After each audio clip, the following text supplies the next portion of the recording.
Como construir uma boa conclusão? Primeiro passo: retomar o problema de pesquisa. Mas por que é importante? Porque a ciência começa com uma pergunta e deve terminar com uma resposta. A investigação só adquire sentido quando fecha o ciclo iniciado na introdução. Sem esta ligação, o trabalho parece inacabado e sem direção. Retomar o problema mostra que a pesquisa teve um propósito claro. É aqui que se evidencia o valor do percurso realizado. Sem resposta, não há praticamente ciência, apenas uma descrição de dados. O que seria errado um candidato fazer neste ponto? O que não é aconselhável um candidato escrever nesta parte da conclusão? Não é aconselhável escrever o seguinte: este trabalho falou sobre dificuldades na aprendizagem.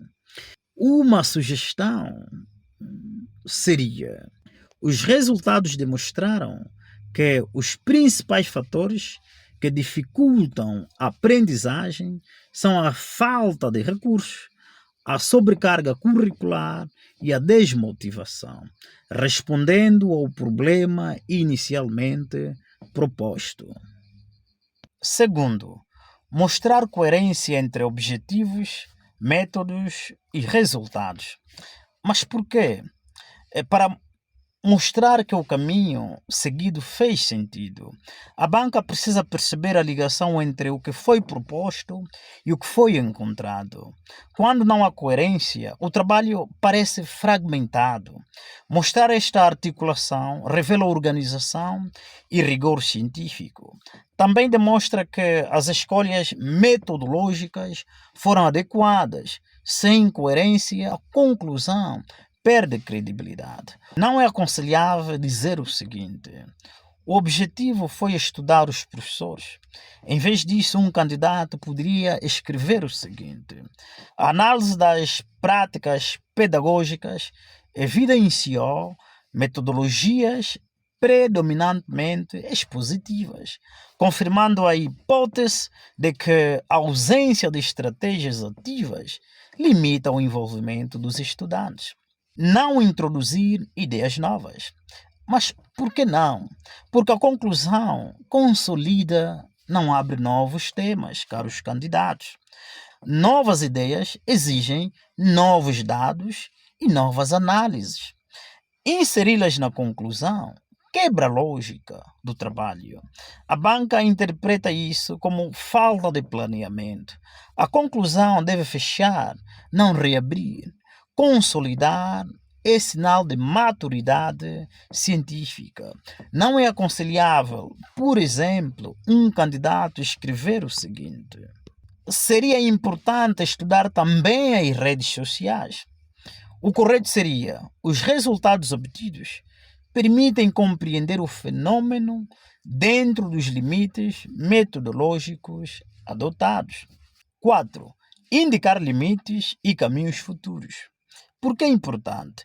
Porque reconhecer limites é sinal de rigor. Nenhuma pesquisa esgota um fenômeno. Assumir limites mostra honestidade intelectual. Também revela consciência metodológica. Além disso, orienta futuras investigações. O conhecimento avança quando reconhece fronteiras. Não é aconselhável um candidato escrever: o estudo não teve limitações. O correto seria: a pesquisa foi realizada apenas numa escola, o que limita a generalização, mas abre caminho para estudos em outros contextos. 5. O candidato deve também evitar linguagem absoluta. Mas por quê? Porque a ciência trabalha com evidências, não com dogmas. A realidade é complexa e mutável. O que é verdade hoje já não será amanhã. A ciência lida com probabilidades. Certezas absolutas negam o método científico. A linguagem deve refletir prudência da parte do candidato, deve refletir rigor, e rigor exige humildade. Não é aconselhável um candidato escrever com toda a certeza, afirmamos categoricamente. Em vez disso, é mais humilde um candidato reconhecer os dados sugerem que 6. Evitar linguagem pessoal e emotiva. Mas por quê? Porque o foco, quando escrevemos um trabalho, é o conhecimento e não o autor. O trabalho científico não é um testamento pessoal. O leitor deve avaliar os dados, não as emoções do escritor. A primeira pessoa fragiliza a objetividade de um trabalho científico. A ciência exige distância crítica. O protagonismo é do fenômeno estudado e não do autor do trabalho. O candidato aqui deve evitar termos como: eu acredito que este trabalho foi excelente. Em vez disso, seria mais sensato escrever: o estudo contribuiu para ampliar a compreensão do fenômeno. Sétimo, não transformar a conclusão num resumo. Isto é importante, porque ao listar capítulos não mostra pensamento crítico. O leitor já conhece a estrutura do trabalho. Repeti-la não acrescenta sentido. A conclusão deve integrar ideias. É um espaço de síntese, não de enumeração. É um espaço de pensamento crítico. E pensamento crítico é articulação, não uma lista dos capítulos que foram desenvolvidos ao longo do trabalho. Então não é aconselhável escrever. No primeiro capítulo abordamos sobre, no segundo capítulo, no terceiro capítulo. Em vez disso, o candidato deve escrever. A articulação entre os resultados e os objetivos permitiu responder ao problema de forma coerente. Se o teu trabalho de fim de curso, monografia, dissertação ou tese, for uma viagem científica, a conclusão, digníssimo estudante, é o ponto onde paras. Olhas para trás e percebes. Foi este o caminho. Foi isto o que encontramos.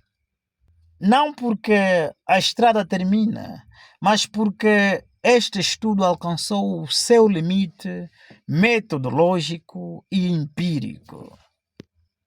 Digníssimos estudantes, não encerra apenas o texto, ela encerra o sentido da investigação. Assim sendo, quando é bem construída, o trabalho não termina, ele permanece. Daqui é o professor Abreu Nzwanga Mpanzo e uma nota final para todos os candidatos. Não permitam que outra pessoa escreva o vosso trabalho. A vossa monografia, dissertação ou tese, é lógico e até faz sentido, deve ter a vossa voz, a vossa marca, a vossa interpretação e o vosso conhecimento. Daqui é o professor Abreu Nzwanga Mpanzo.